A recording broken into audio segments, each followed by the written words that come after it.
Gökyüzü sessiz görünür ama aslında çok şey anlatır. Hatta bazen öyle şeyler anlatıyor ki dünyada hiçbir kitapta o kadar etkileyici bilgiler yoktur. Binlerce yıl önce tarihi Mezopotamya coğrafyasında halk gökyüzüne doğru elini açarak dua ediyordu. Yukarı doğru uzanan kuleler tanrılara yaklaşmak için inşa edilmişti. O tanrılar ise Sümerlerin Anunnaki dediği varlıklardı. Bu halka göre Anunnakiler insanların kaderini belirleyen, yukarıdan inip yeryüzüne hükmeden ve insanlığa kanunları öğreten tanrılar topluluğuydu. Anunnaki denilen bu tanrılar gerçekten de gökyüzünden mi inmişti? Yoksa bu halk mı onları tanrı olarak düşünmüştü?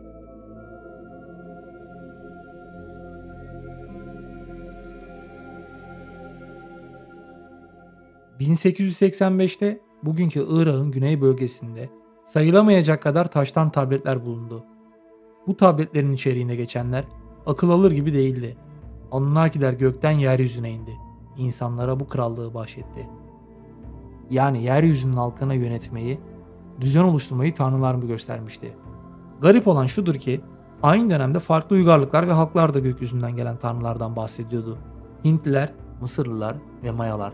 Başka topraklar, farklı diller ama hep benzer hikayeler. Birbirine bu kadar uzak medeniyetler ve halklar nasıl olmuş da aynı durumu yaşamışlardı? Sümerlerin yazdıklarına göre evrenimiz birbirinden farklı iki kudretli güçle oluşmuştu. An ve Ki, yani gökyüzü ve yeryüzü. Bu iki güç birleştiğinde ise Anunnakiler oluştu. Göğün çocukları. Her biri farklı bir görevle yeryüzüne geldi. Enlil mesela rüzgarın tanrısıydı. Bilgeliğin efendisi Enki'ydi. Bu tanrılar insanlara suyun gücünü, tarımın önemini, hatta yazının bile nasıl kullanılacağını öğrettiler. Ama bazı taş tabletler ilginç bilgiler ve detaylar içeriyordu.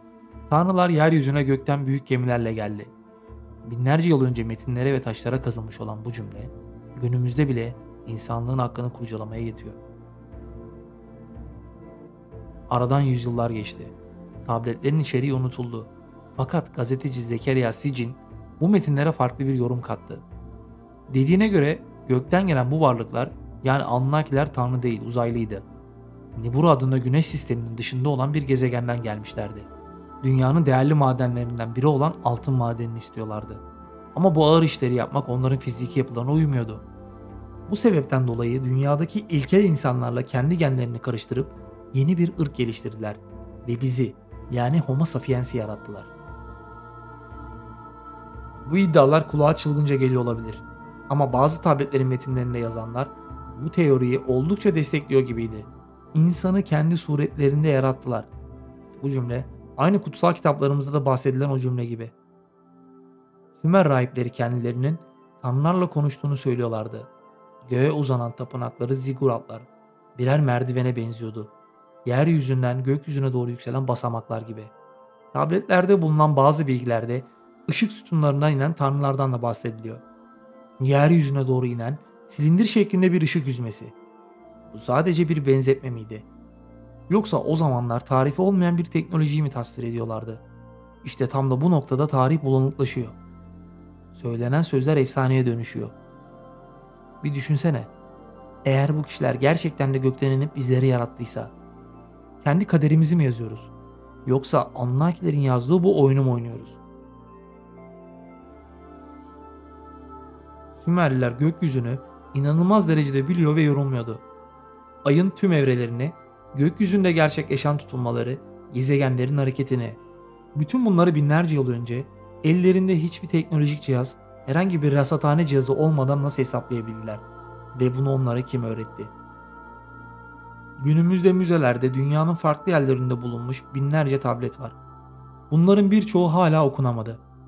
Metinlerde gökyüzü kapıları, ışık arabaları gibi ifadeler de geçiyor.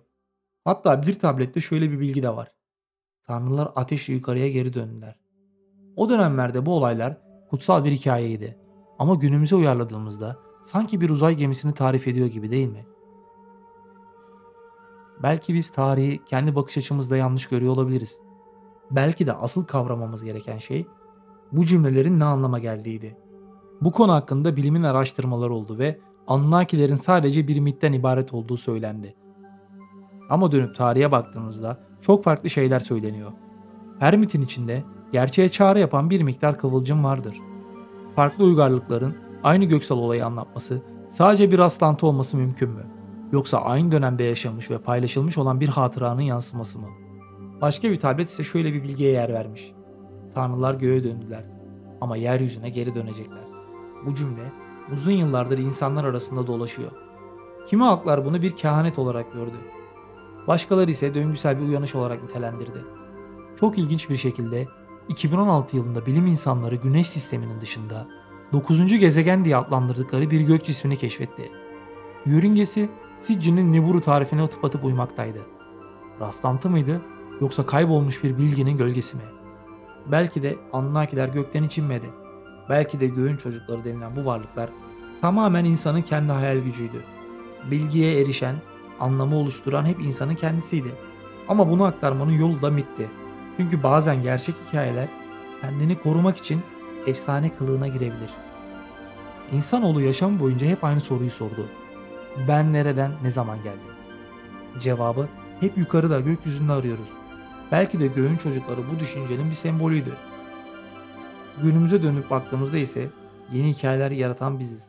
Yapay zekalar, dijital yaşam biçimleri ve algoritmalar. Aslında bizler de yeni bir Anunnaki çağı başlatıyoruz. Ama bu kez oluşturan ve öğreten biziz. Yani insanlar. Aradan geçen binlerce yıla rağmen taş tabletlere kazınan o cümle hala etrafta dolaşmakta. Gökten indiler, insanlara bilgiyi verdiler, sonra geri döndüler.